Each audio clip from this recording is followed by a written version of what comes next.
¿Qué hay buenas? Sed bienvenidos a Madrid Buceo. En el vídeo de hoy, a petición de Alejandro San Martín, que es un seguidor de nuestro canal de YouTube, al cual os recomiendo que os suscribáis, vamos a tratar sobre las tablas de inmersión.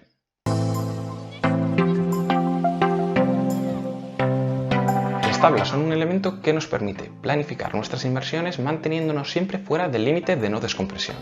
¿Esto qué significa? Esto significa que planificamos teniendo en cuenta que tanto el tiempo que permanecemos bajo el agua como la profundidad a la que nos mantenemos no llegamos a saturar nuestros tejidos de nitrógeno. Sabiendo esto, vamos a ver unos ejemplos y vamos a ver cómo se utilizan las tablas. Bien, antes de ponernos a trabajar con la tabla tenemos que entender una serie de reglas y conceptos, así que vamos con ello. El primer concepto que vamos a emplear es tiempo de fondo. El tiempo de fondo es el tiempo total que permanecemos bajo el agua y abarca desde el descenso hasta el ascenso. Cualquier inmersión planificada para menos de 10 metros se considerará como 10 metros. Usaremos siempre la profundidad exacta y en caso de que no fuera posible porque no apareciera en la tabla, utilizaremos la inmediatamente superior. Si planificamos realizar varias inmersiones, la más profunda siempre será la primera y las siguientes siempre serán de menor profundidad a la anterior. Realiza paradas de seguridad al final de tus inmersiones. Estas paradas de seguridad es obligatoria siempre que tus grupos de presión esté entre los 3 grupos anteriores al límite de no descompresión, así como cualquier inmersión a 30 metros o más. Bien, este concepto lo vamos a explicar mejor y lo vais a entender bien en cuanto lo veamos con las tablas. Grupo de presión. Es una letra usada en el planificador de inmersiones para designar la cantidad teórica de nitrógeno residual que queda en el cuerpo al bucear. Nitrógeno residual, cantidad de nitrógeno anormalmente alta que se queda almacenada en el organismo tras una inmersión.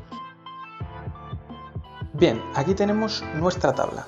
Esta tabla en realidad contiene 3 tablas. Aquí tenemos las 2 primeras y a la vuelta tendríamos la tercera.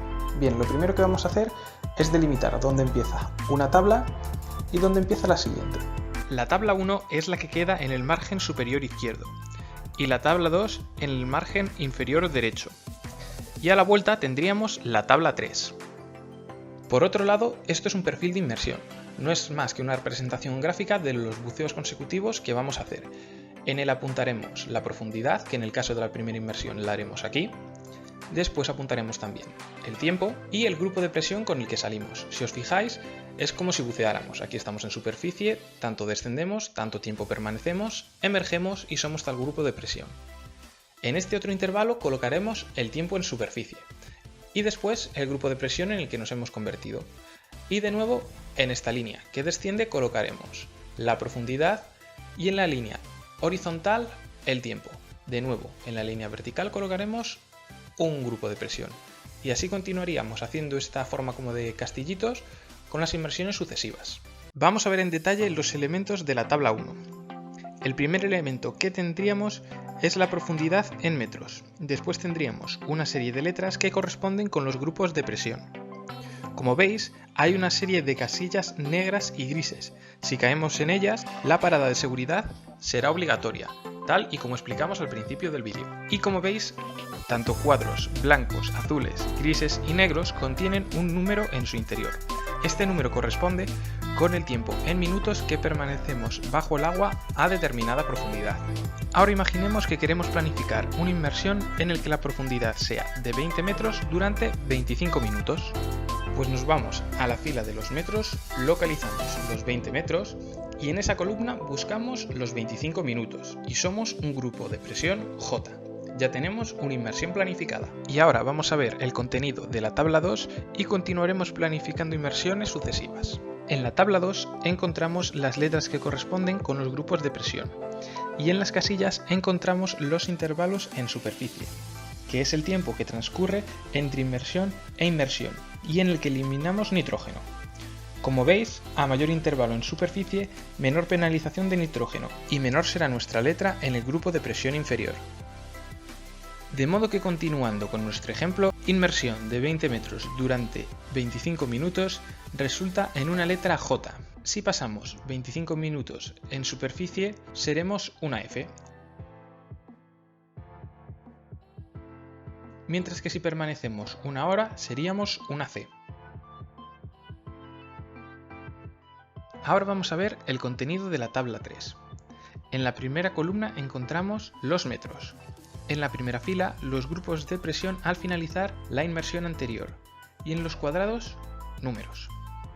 Cada cuadro tiene dos cifras. La primera, en blanco, corresponde con el tiempo de nitrógeno residual y la segunda, en azul, corresponde con el tiempo real de fondo. Volviendo con nuestro ejemplo, hemos hecho una primera inmersión de 20 metros durante 25 minutos y somos una letra J. Tras un intervalo en superficie de 1 hora, somos una C. Y planificamos realizar otra inmersión de 15 metros durante 35 minutos. Ahora lo que haremos es cruzar los datos. ¿Qué datos? Pues en primer lugar, el grupo de presión con la profundidad. En este caso, C con 16 metros, ya que no tenemos el 15 en la tabla. Y caemos en esta casilla, en la que se nos indica que el tiempo de nitrógeno residual es 17 y el tiempo real de fondo 55. Bien, ahora sumaremos 17, que es el tiempo de nitrógeno residual, con 35, que es el tiempo real de fondo, el tiempo que hemos planificado. Y como veis, esta suma nos da 52. Ojo, muy importante, la suma del tiempo de nitrógeno residual más el tiempo de la siguiente inmersión planificada no ha de superar el tiempo real de fondo. Dicho de otra manera, este dato más este otro dato no puede ser superior al dato inferior de esa misma casilla. Después volveremos a la tabla 1 y en la columna de los 16 metros buscamos 52. Como no lo hay, nos iremos a 53, que es el siguiente número, y seremos un grupo de presión R.